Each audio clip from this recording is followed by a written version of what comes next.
is NeuroHub21 and the core agenda of my today's topic is to explain the brain and its subtler aspects. Now let us look the brain. The encircled portion जो लाल गोले से हमने जो image mark की हुई है इसे हम बोलते हैं तीनों को मिला के brain stem. Brain stem comprises of medulla oblongata, pons and midbrain. तो लाल गोले में जो लाल सर्कल में हमने जो इमेज मेंशन की है उसे हम बोलते हैं मेडुला ऑब्लोंगेटा. ये स्पाइनल कॉर्ड और पॉन्स के बीच में एक कनेक्शन की तरह बना हुआ होता है जहाँ से बहुत सारे नर्व फाइबर्स का क्रॉसओवर होता है जिसे हम बोलते हैं decussation of pyramids. Now this is the encircled portion marked in the image is called pons. Pons mid brain और मेडुला ऑब्लोंगेटा को कनेक्ट करने का काम करता है.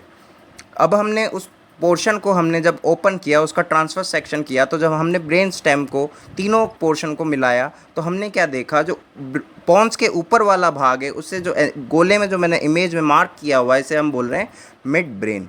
ओके गाइस, सो ये जो लाल पोर्शन से लाल एरो से जो चीज़ें मार्क्ड की गई हैं इन्हें हम बोल रहे हैं cerebral पिडंकल्स.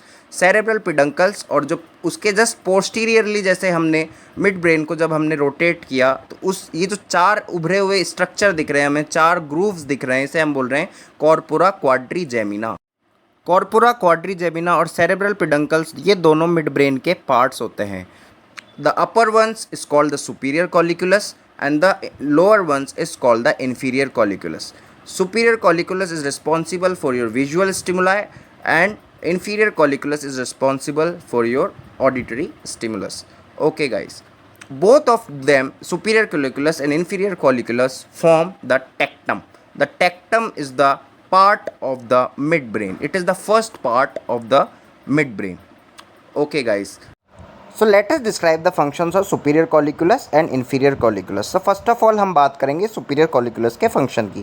Superior colliculus receives the visual impulses. किसी भी प्रकार का visual impulses या visual stimuli superior colliculus को जैसे ही मिलता है तो उसका काम क्या होता है, to control the movements of the eyes, head, neck and the trunk. जैसे कोई सुंदर कन्या यदि आपके बगल से जा रही है तो नेचुरली हमारी बॉडी का इंस्टिंक्ट क्या होगा कि हम मुड़ के उसकी तरफ देखेंगे क्योंकि वो बहुत ज़्यादा ब्यूटीफुल है. तो ये किसका फंक्शन हो गया, ये हो गया फंक्शन आपका सुपीरियर कॉलिकुलस का. क्योंकि जैसे ही वो सुंदर कन्या दिखी जो गिवन इमेज में मैंने आपको अभी थोड़ी देर पहले दिखाई थी, तो उस लड़के ने क्या किया, मुंडी अपनी हिला ली. चाहे से उसके साथ उसकी महिला मित्र भी थी लेकिन उसने क्या किया, फिर भी अपनी सुंदर कन्या को देख के मुंडी हिला ली. तो ये किसका फंक्शन हो गया, सुपीरियर कॉलिकुलस का. तो स्टिमुलस मिला और उसने अपनी नेक को, आइज़ को, हेड को रोटेट किया. तो ये फंक्शन किसका होता है, सुपीरियर कॉलिकुलस का. अब हम बात करेंगे इन्फीरियर कॉलिकुलस की, लेकिन उससे पहले मैं आपको यहाँ पे एक क्लिप दिखा रहा हूँ. वो समझने के लिए आपको एक क्लिप देखनी पड़ेगी.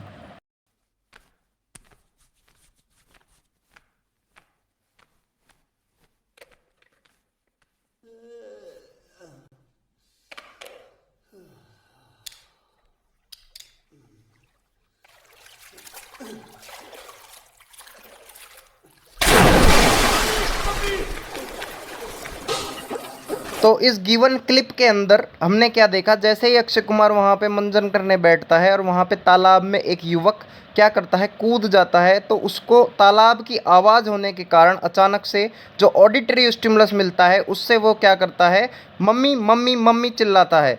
इस फंक्शन को हम बोलते हैं reflex vocalisation. What actually reflex vocalisation is कि ऑडिटरी स्टिमुलस मिलने पर हमारा जो ब्रेन रिफ्लेक्स के तौर पे जो वॉइस प्रोड्यूस करता है, जो वोकलाइजेशन जो करता है उसे हम बोलते हैं रिफ्लेक्स वोकलाइजेशन. और ये किसका फंक्शन है, जो अक्षय कुमार ने किया वह फंक्शन है इन्फीरियर कॉलिकुलस का, to receive the auditory stimulus and to act as a reflex vocalisation. Now I will discuss about cerebral peduncles in detail. तो हम बात करते हैं सेरेब्रल पिडंकल्स की थोड़ी सी डिटेल के अंदर.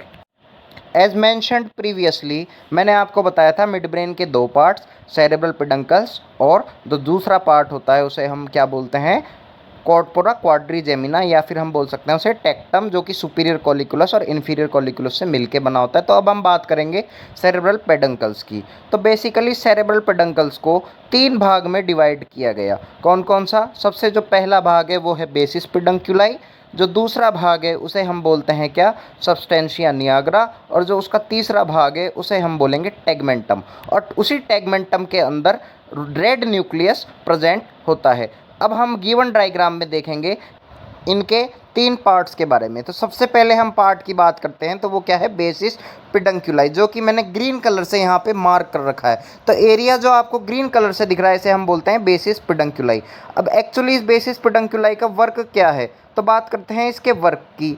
तो जब हमने आपको बताया था कि मेडुला ऑब्लोंगेटा में जो डीकसेशन ऑफ पिरामिड्स होते हैं, मतलब जो कॉर्टिको स्पाइनल फाइबर्स या हम बोल सकते हैं स्पाइनोकॉर्टिकल फाइबर्स, जो नीचे की ओर से स्पाइनल कॉर्ड से ब्रेन की तरफ आते हैं, वो क्या करते हैं स्पाइनोकॉर्टिकल फाइबर्स, मेडुला ऑब्लोंगेटा में एक जगह होती है, उसे हम बोलते हैं क्या, decussation of pyramids. It is the crossover, ये एक क्रॉसओवर होता है जिसमें क्या होता है कि जो लेफ्ट साइड के पेरिफेरल नर्व फाइबर्स है बॉडी के, वो डीकसेशन ऑफ पिरामिड्स वाली जगह पे मेडुला ऑब्लोंगेटा में क्रॉस ओवर होकर राइट सेरेब्रम को सप्लाई करते हैं, और जो राइट साइड के नर्व पेरिफेरल नर्व फाइबर्स होते हैं दूरस्थ बॉडी के, वो डीकसेशन ऑफ पिरामिड्स में क्रॉस ओवर होकर लेफ्ट ब्रेन की ओर मूव करते हैं। और जिस रास्ते से वो जाके मूव करेंगे उस रास्ते को हम, वो एक पाथवे क्रिएट करेगा किस किस के बीच में, मिड ब्रेन और जो आपका मेडुला ऑब्लोंगेटा है उसके बीच में एक पाथवे क्रिएट करेगा, और वो पाथवे होता है बेसिस पेडंकुलाई।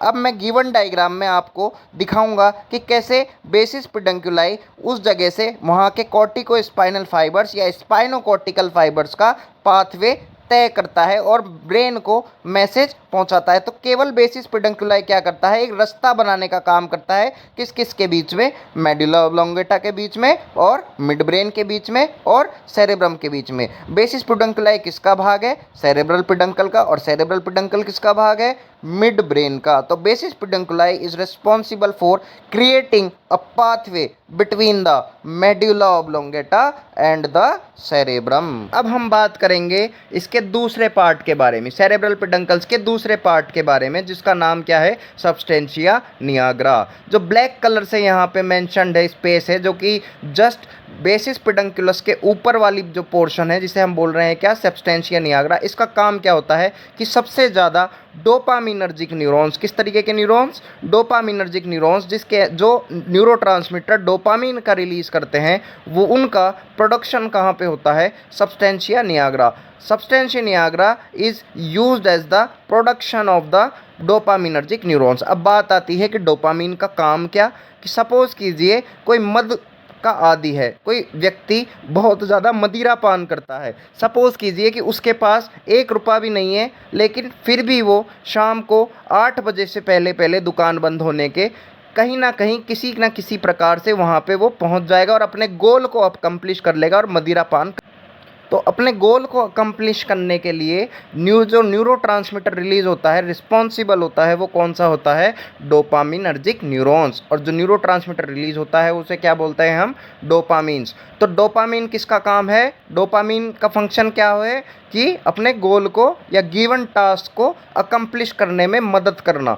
तो इसी तरीके से आप जीवन में कोई भी लक्ष्य बना लें, आपका सब्सटेंशिया निग्रा इतना ज़्यादा डोपामिन सीक्रेट करेगा कि आप अपने लक्ष्य को प्राप्त करके ही रहेंगे। शर्त यह है कि आप कॉन्शियस होने चाहिए अपने लक्ष्य के प्रति और अपने समर्पण के प्रति। अपना डिवोशन आपका उस लक्ष्य के प्रति होना चाहिए जितना कि डिवोशन एक मदिरा पान करने वाले एक शराबी के अंदर है उसकी शराब के लिए। सेम उसी तरीके से आपका भी इतना डिवोशन अपनी सक्सेस के लिए होना चाहिए, क्योंकि सब्सटेंशिया निग्रा रिस्पॉन्सिबल है, खुद कह रहा है कि भैया मैं डोपामिन रिलीज़ करूँगा और आप अपने गोल को अकम्प्लिश करो और अपने टास्क को कंप्लीट करो।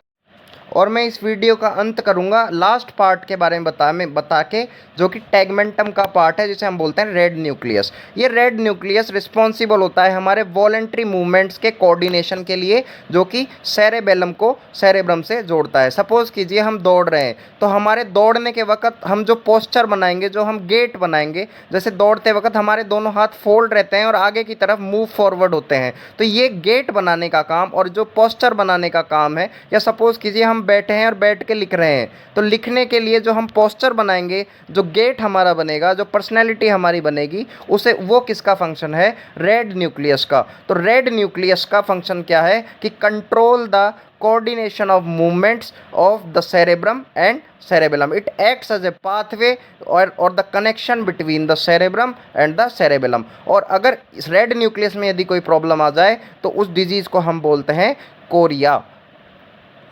सो now let us summarise what we have all studied till now. तो हमने सबसे पहले बात करी मेड्यूला ऑब्लोंगेटा की, जो कि क्या है, lowest portion of the brain है, जो कि स्पाइनल कॉर्ड को और पोन्स को कनेक्ट करता है। उसके बाद बात करी हमने मेड्यूला ऑब्लोंगेटा में ही प्रेजेंट क्रॉसओवर की, जहाँ पे स्पाइनोकॉर्टिकल या कॉर्टिको स्पाइनल फाइबर क्रॉसओवर करते हैं और उस क्रॉसओवर को हम बोलते हैं डीकसेशन ऑफ पिरामिड्स। अब हमने बात करी पोन्स की। पोन्स के बाद जब हमने बात करी किसकी, मिड ब्रेन की, तो मिड ब्रेन को दो भागों में डिवाइड किया। पहला भाग कौन सा, सेरेब्रल पिडंकल्स, उसके 3 पार्ट्स होते हैं, वो हम बाद में डिस्क्राइब करेंगे। जो मिड ब्रेन का दूसरा पार्ट होता है उसे हम बोलते हैं कॉर्पोरा क्वाड्रिजेमिना। उसके 4 ग्रुप्स होते हैं, 4 उभरी हुई लेयर्स होती है, 2 सुपीरियर कॉलिकुलस और 2 इंफीरियर कॉलिकुलस। सुपीरियर कॉलिकुलस और इंफीरियर कॉलिकुलस दोनों ने मिला के क्या बनाया, टेक्टम। आप कॉर्पोरा क्वाड्रिजेमिना को टेक्टम भी बोल सकते हैं, और इनके फंक्शन क्या है, ऑडिटरी और विजुअल स्टिमुलस को रिसीव करना। हमने बात करी बेसिस पिडंकुलाई की, जो कि सेरेब्रल पिडंकल का भाग है। बेसिस पिडंकुलाई, उसके बाद सेकंड पार्ट सेरेब्रल पिडंकल का है सब्सटेंशिया निग्रा, जो डोपामिन के रिस्पॉन्सिबल होता है, और जो तीसरा भाग है रेड न्यूक्लियस। नेक्स्ट वीडियो में हम बात करेंगे मेडुला ऑब्लोंगेटा और पोन्स के बारे में, और उससे ओरिजिन होने वाली क्रेनियल नर्व्स के बारे में। ऐसे ही कम समय में अधिक से अधिक जानकारी के लिए बने रहिए न्यूरोहब 21 फैमिली के साथ। और यदि आपको वीडियो दिल से पसंद आई हो तो लाइक, शेयर और सब्सक्राइब करना ना भूलें। Let the wisdom go viral to each and every needy ones who does want to evolve and dive deeper into the subtler dimensions of the medical subject. Let the knowledge be the fundamental right of each and every student. Thank you very much. I am very grateful to you for watching this video.